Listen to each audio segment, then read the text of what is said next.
নমস্কার, কেমন আছেন সবাই? মানসী ভিলেজ ব্লগ চ্যানেলে সবাইকে স্বাগত। তো আজকে বৃহস্পতিবার সকাল 8টা বাজছে, সবাইকে জানাই সুপ্রভাত। তো দেখুন, আমি ঠাকুর ঘরে আমার মেয়ে পড়তে বসেছিল, এখন পরীক্ষা চলছে। তো ঘুম থেকে উঠেই আগে আমি বাসি মুখে জল নিয়ে একটু চা খেয়ে নিয়ে আগে মেয়েকে একটু দেখিয়ে দিলাম, কারণ প্রাইমারি স্কুলে পরীক্ষা চলছে, নার্সারিতে শেষ হয়ে গেছে।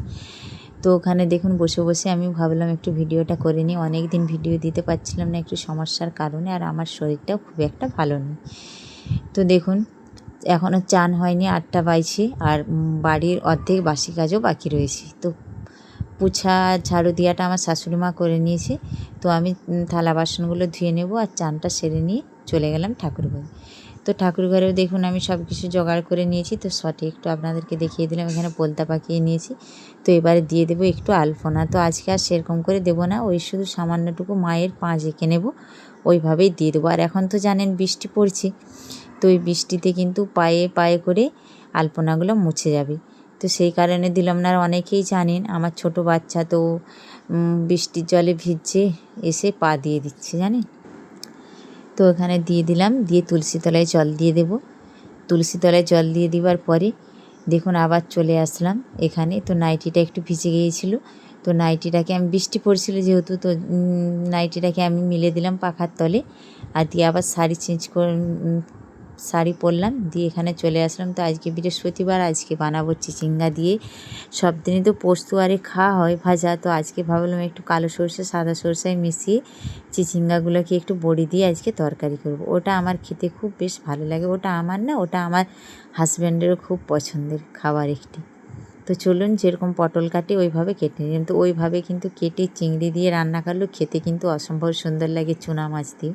তো এখানে প্যানটা বসিয়ে দিয়েছিলাম, আমি ওতে বেগুন আলু ভেজেছিলাম। তো তেলটা বেঁচে গিয়েছিল, ওই তেলটাতে আমি বড়িগুলো কয়েকটা দিয়ে দিয়েছিলাম, ভাবলাম ভেজে নিই। তো আমি খুব একটা তেল, আজকের তেল কালকে করি না, সঙ্গে সঙ্গে এমন মাপ পয়েন্টিং তেল দিই যাতে আমার কাজে লেগে যায় একটু বেশি হলেই। কিন্তু খুব বেশি তেল আমি দিয়ে যে ওই তেলটাকে 3 দিন ধরে খাবো আমি করি না, ওই তেলটা খাওয়া কিন্তু শরীরের পক্ষে ভালো না। তো দেখুন এখানে বড়িগুলোকে লাল লাল করে ভেজে নিলাম, নামিয়ে দিয়েছি। তো ওই গ্যাসে আবার আমি বসিয়ে দিলাম কড়া, এবার চিচিঙ্গাগুলোকে ভেজে নেব। আর আমার মতন করে করে কে এইভাবে চিচিঙ্গার রেসিপি করে খান, আমাকে একটু কমেন্টে জানাবেন দেখিন। তো ওখানে দিয়ে দিলাম সরিষার তেল। তো ওই চিচিঙ্গাগুলোকে কিন্তু ভালো করে ভেজে নিতে হবে। তো জানেন আমার বাপের বাড়িতে আমার ঠাকুমা কিন্তু আমার বাপের বাড়িতে চিচিঙ্গা এই বর্ষাকালে লাগাতো। তো আমার ঠাম্মি কী করতো জানেন, পড়া করে চুকুড়তো। এই চিচিঙ্গা পড়াটা খেতে কিন্তু খুব সুন্দর ভালো লাগে। তো আমার ঠাকুমা বলতো যত পড়া খাবি চোখের জ্যোতি কিন্তু তত বাড়বে, এইটা কিন্তু ঠিক কথা।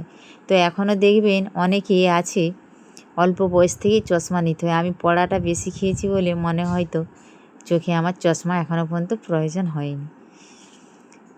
তো দেখুন এখানে আমি তেল গরম করে নিয়েছিলাম ভালো করে, দিয়ে এখানে চিচিঙ্গাগুলোকে ভালো করে ভেজে নেব।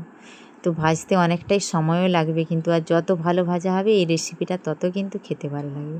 আর যতটা ভাজা ভালো হবে না কিন্তু, যে কোনো জিনিসেরই বলুন একটা তার গন্ধ থাকে, তো চিচিঙ্গাটারও কাঁচা কাঁচা গন্ধ লাগলে খেতে ভালো লাগবে না। তো ঢাকা চাপা দিয়ে আমি ভালো করে ভেজে নেব। যেহেতু এটা আমার গাছের না, খুব একটা নরমও বা খুব একটা বড়ও ছিল না, ওই মাঝারি আর কি। তো দেখুন এখানে ভালো করে ভেজে নিয়েছি। তো প্রত্যেক বৃহস্পতিবারে আমাদের কিন্তু নিরামিষই আমরা খাই, কারণ আমাদের দীক্ষা নিয়ে আছি। তো ওই দিনে আমরা কোথাও কিছু খাই না। তো ফাঁকে গেলে কিছু করার নেই, সেখানে কিন্তু খেতে হবে। ধরুন সকাল থেকে বেরালাম, রাত্রি 8টা 9টায় বাড়ি ফিরবো, সবসময় কি আর শুকনো মুড়ি বা শুকনো খাবার খেয়ে থাকা যায়? তখন আমরা খেয়ে নিই। তো আমার শ্বশুরমশাই কিন্তু খুব অ্যাভয়েড করে চলে, সে আঁশ একদমই খাবে না, কোনো মতেতেই খাবে না। তো কোনো অনুষ্ঠান বাড়ি, বিয়ে বাড়ি, নিজেদের ব্যক্তিগত বা শ্রাদ্ধ বাড়ি পড়লে তখন কিন্তু আমার শ্বশুরমশাই খেয়ে নেই, তখন খেতেই হবেই, নাহলে কিছু করার নেই। তো দেখুন আমি ভাজার পরে ওখানে কিন্তু আর সরষা আর লঙ্কা এখন অ্যাড করব না। আমি এখন জল দিয়ে দেবো, জল দিয়ে ভালো করে ফুটিয়ে নেব। তারপরে ফুটে গেলে ওই সময় সরষাটা দিলে কি হয় জানেন, খেতে কিন্তু দারুণ স্বাদ লাগে।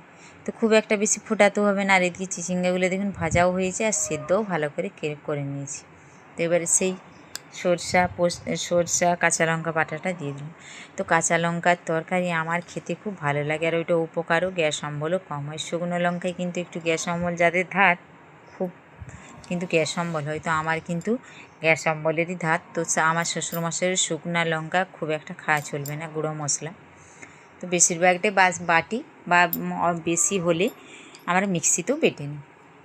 তো ওইটাকে এবারে দেওয়ার পরে ভালো করে ফুটিয়ে নিলাম। এবারে ভেজে রাখা বড়িগুলোকে দিয়ে দিচ্ছি। তো একটু আমি গুঁড়ো করেই দিয়ে দিলাম। তো আমি বড়ি আগে দিয়েছিলাম, আপনাদের সঙ্গে শেয়ার করেছিলাম, তো সেই বড়িটা শেষ হয়ে গেছে। তো এটা বাজার থেকে কিনে আনা বড়ি দিয়ে দিলাম। তো এই রেসিপিটা সবাই খেয়ে খুব বলেছিল যে ভালো হয়েছে। তা আপনারা এরকম কে কে আমার মতন বানাবেন, বানিয়ে খাবেন, দেখবেন খেতে অসম্ভব সুন্দর লাগে। তো এখানে প্রায় ফুটেই গেছে, নামিয়েই নেব। তো আজকের মেনুতে কি কি ছিল বলে দিই।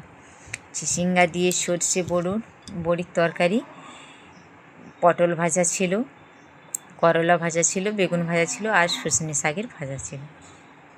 দেখুন, আর ডালটা করে নিয়েছিলাম। ডালটা আপনাদের সঙ্গে শেয়ার করা হয়নি, গাজর দিয়ে, কারণ বাড়িতে ছোটো বাচ্চা রয়েছে, গাজর সেদ্ধ করে ডালে খাওয়া হয়, আর আমারও খাওয়া হয়, কারণ ডাক্তারে খেতে বলেছে যে প্রত্যেক দিনই গাজরটা খাবে সেদ্ধ, পেঁপে সেদ্ধ। তো পেঁপেটা গাছে আছে এখন, এই ছোটো ছোটো, বড় হলে অবশ্যই সেদ্ধ করে খাবো। এইদিকে হয়ে গেছে, কালারটা কী দারুণ দেখতে লাগছে না? তো চিচিঙ্গাটা ভালোই ভাজা হয়েছে, তো ক্যামেরায় একটু সবুজ সবুজ লাগছে কেন জানি না। তো এইদিকে দেখুন, শাক সব রান্নার শেষে শাকগুলোকে ধুয়ে নিলাম। তো আমি বেগুন ভাজা আর আলু ভাজা পটল ভাজাটা আমি স্কিপ করেছি, কারণ ওই সময় আমার রেকর্ড করতে আমি ভুলে গিয়েছিলাম, রেকর্ডিং করতে। তো আমি দেখাতে পারিনি, তো ওইটা ভাজাটা আমি আপনাদেরকে দেখিয়ে দেব। তো এখানে দেখুন, শাকগুলোকে ভালো করে কচলে কচলে ধুয়ে নিচ্ছি। এমনিতেই কিন্তু সন্না শাক বলুন, শুশনি শাক বলুন, এদের গায়ে কিন্তু জল লাগে না। তবু ওই মনের শান্তি ধুয়ে নিলাম, দিয়ে কড়াইতে দিয়ে দিলাম। তো দেখাচ্ছে এতটা, যখনই ধুয়ে নেব, কড়াই দিয়ে দেবো, তখনই দেখবেন এইটুকু হয়ে যাবে। তো আমাদের বাড়িতে সবাই কিন্তু শাক খুব একটা পছন্দ করে না। এই শুশনি শাক হলে আমার মেয়ে একটু খেতে পছন্দ করে, আমার শ্বশুরমশাই পাতে দিলেও খান না, আমার শাশুড়ি মাকে তুলে দেন বা আমাকেও। এইদিকে দেখুন, ছেলে বদমাশিগিরি করছে, আবার চলে আসছে, আর গোটা ঘরই যেমন এলোমেলো করে রেখেছে। রান্নার পরে ঘরে ঝাড়ু দেব, পরিষ্কার করব, তারপরে খাওয়া দাওয়া শুরু করব। আর ওইদিকে দেখুন, নগরাকে শুধু ফেলে দিতে চাইছে কড়ার দিকে। আমি বলছি, না রে বাবা, ফেলবি না। সে যেমন শুনছে না, না চলো। তো ও তো ছোটো বাচ্চা, দেখুন কয়টুকু হয়ে গেছে দেখুন। আর যে ফেলে দিল নাকি আমি দেখছি না, তবে ওখানে ফেলেনি, কড়ার সেপাশে সাইডের দিকে চলে গেছে। আর এখন এমনিতেই এত বৃষ্টি পরিমাণে পড়ছে যে কি বলো, বাড়ি ঘর দুয়ারের একদমই ঠিক রাখতে পারছি না। বিছানা পাতিয়ে খুব গন্ধ ছাড়ছি, যে জামা পরে চান করে মিলছি সে জামাও শুকাচ্ছে না। তো পাখাতে কত শুকাবো আর কত পরবো বলুন, এততে গন্ধ ছাড়ছে জামা কাপড়। তো দেখুন কয়টুকু হয়ে গেল। আর ওইদিকে দেখুন, ছেলের মুখ ভারী হয়ে গেছে, চলো এখনই চলো, আমাকে কলে নেবে। ছেলে বায়না করছে, তো ওর বাবা ওকে দেখছিল আর কি, আর গোটা একদমই রুমে জিনিসপাতি ভর্তি করে দিয়েছে। তো আজকে বৃহস্পতিবার, যেহেতু এখানে রসুন পেঁয়াজ কোনো কিছু ব্যবহার করবো না, সামান্য একটু তেল দিলাম, একটা শুকনো লঙ্কা দিলাম, দিয়ে শাকগুলোকে খুন্তিয়ে করে এইভাবে একটা একটা করে নিচ্ছি। তাহলে যে জোড়া জোড়া ধেঁদা পেকে যায়, ওইটা কিন্তু আর পাকবে না। তো আমি শুশনি শাক কিন্তু এইভাবে, শুশনি শাক কেন, যে কোনো শাক, সন্না শাকও আমি এইভাবেই ভাজি, একটা একটা খুব সুন্দর হয়ে যায়, আর খেতেও ভালো লাগে। তো এটারই শাশুড়ি বৌমার যে শাক হয়েছে হয়ে যাবে। তো ওইদিকে রান্না করতে করতে দেখুন চোখ মুখের আমার কীরকম অবস্থা হয়েছে, একদমই পুরো ছেলে রান্না একদমই হাঁপিয়ে উঠেছে। তো প্রচুর পরিমাণে, তো এইদিকে দেখুন দেখিয়ে দিচ্ছি কী কী রান্না করেছি। এটা তো দেখিয়েছেন সবাই, রান্না করেছি। এদিকে বেগুন ভেজেছি, করলা ভেজেছি, আলু ভেজেছি, সেই শাক ভাজা। আর ওইদিকে দেখুন কুকারেতে ডাল করে নিয়েছি। তো বাবা ওইদিকে কালকে রুটি রয়ে গিয়েছিল ওই যে হটপটে, তো বাবা একটা খেলে বলছে একটু সবজিটা দাও কেমন হয়েছে। এদিকে কুকারে ডাল করে নিয়েছি। তো এবার চলুন খাওয়া দাওয়া করবো। আর এইদিকে দেখুন সব গোটা ঘর কী করে রেখেছি দেখুন, দেখলেন আমি বলেছিলাম। আর এইদিকে ওর বাবা চান করিয়ে, তো আমার কাছে বায়না করছিল, নিয়ে এসে ওর বাবা চান করিয়ে জামা প্যান্ট পরিয়ে দিচ্ছে। তো একদমই মুখ একদমই যেমন কেমন হয়ে রয়েছে, তার একটু বাবার কাছে জামা পরবে না। এদিকে বলছে, মা তুমি ক্যামেরা করছো? আমি বলছি হ্যাঁ। আর এদিকে দেখুন চারদিকে খেলনাপাতি, এইগুলো গোছ করতে করতেই কিন্তু একদমই হাঁপিয়ে ওঠে। প্রত্যেকটা বাড়িতে, শুধু আমার বাড়িতে না, প্রত্যেকটা বাড়িতেই এই মায়েদের মনে হচ্ছে এইভাবেই ভুগতে হয়। তো দেখুন এখানে আর তো শাশুড়ি মা গেছে স্কুলে রান্না করতে। আমাদের স্কুলে রান্না হয় আমি কখনো কোনো দিনও ব্লগে বলি না, তো আজকে বললাম।